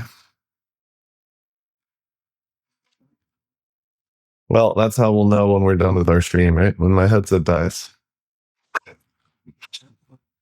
All right. So for the stream creation, if we're creating the stream, the toolkit, I mean, we could just do this as part of the stream.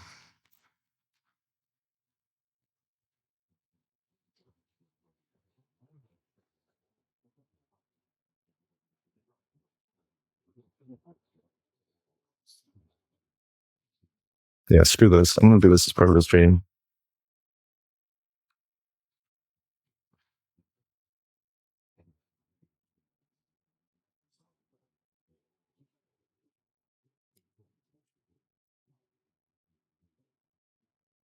So this error type is wrong right now because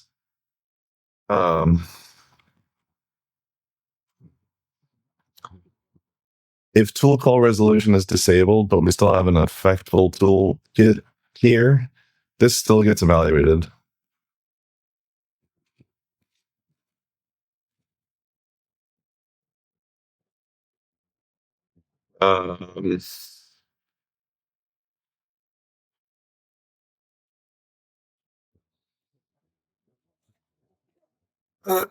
If tool call resolution is disabled, we need to do two checks here.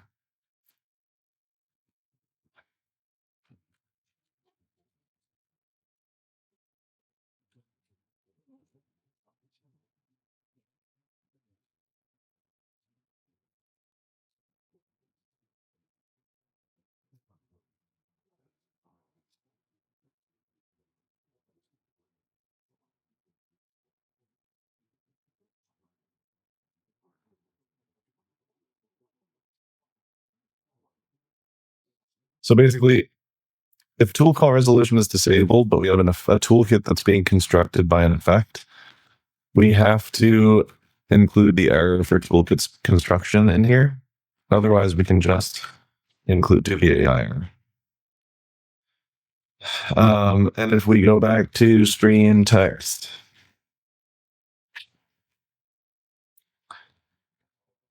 I think that what we want here is actually to have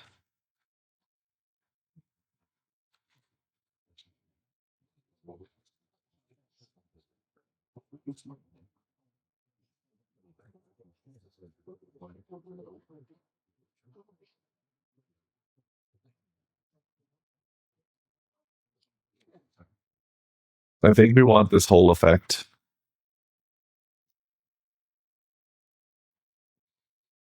to be the string.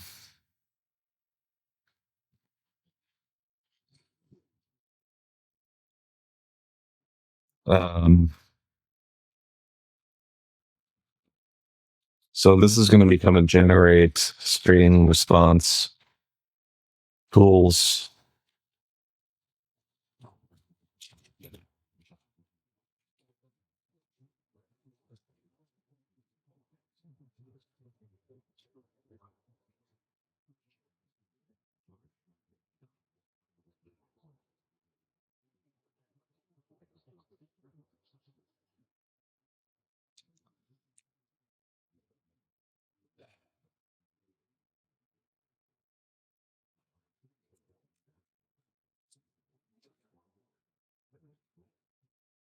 Not 100% sure of this yet, but I think this is right.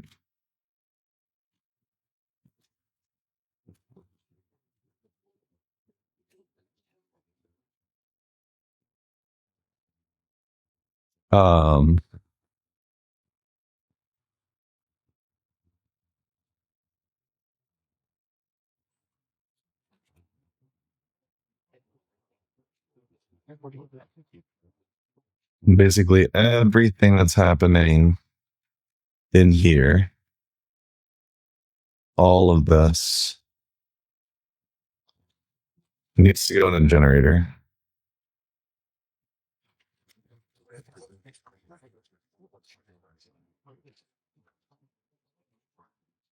So let's start with this.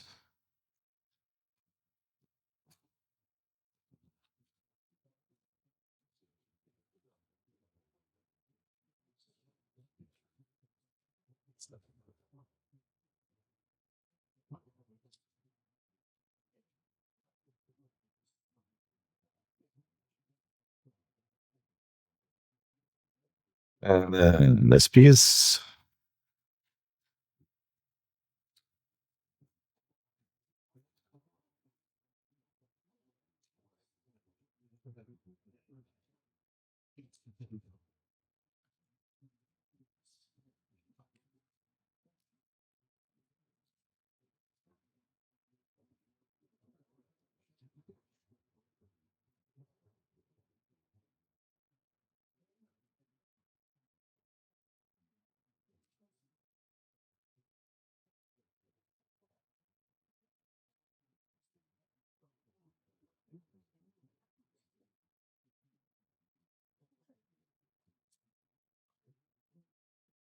You know what? This actually can be an effect because we need to construct some deferreds, but the effect is not going to fail.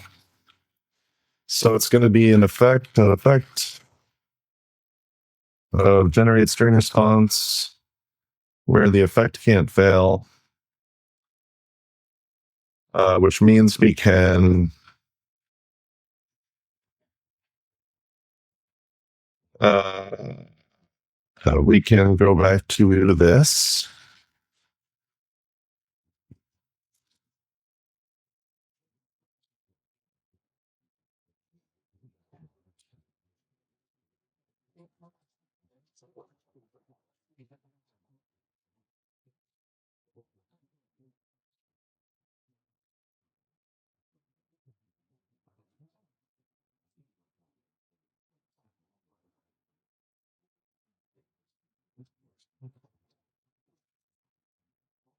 Shit.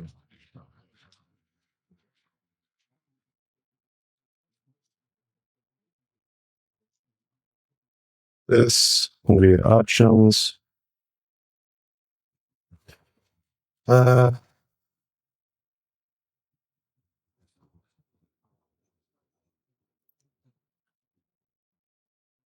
we need at least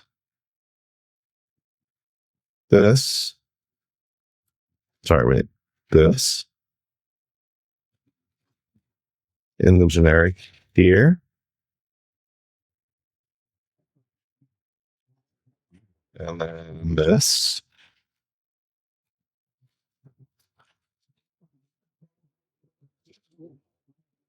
Great. And then the last pieces we need here. So this is the stream. So content deferred is going to be deferred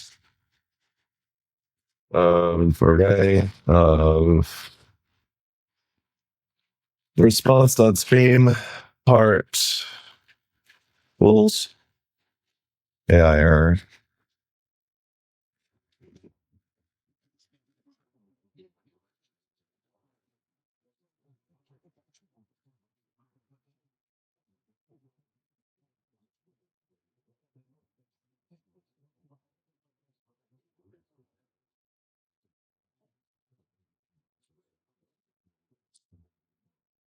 So now this thing, stream text, will be a effect where we return a generate stream response of tools, extract error options, extract context options.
That sounds good, subtle gradient. I wouldn't do it yet though, because I'm working on a big refactor. But my headset is about to die, and I also need to go eat lunch. So I'm going to probably head out. But thank you all very much for joining the stream today. Hope you all have a wonderful rest of the day. And yeah, I'll see you guys probably tomorrow for a bit. Cheers, everybody.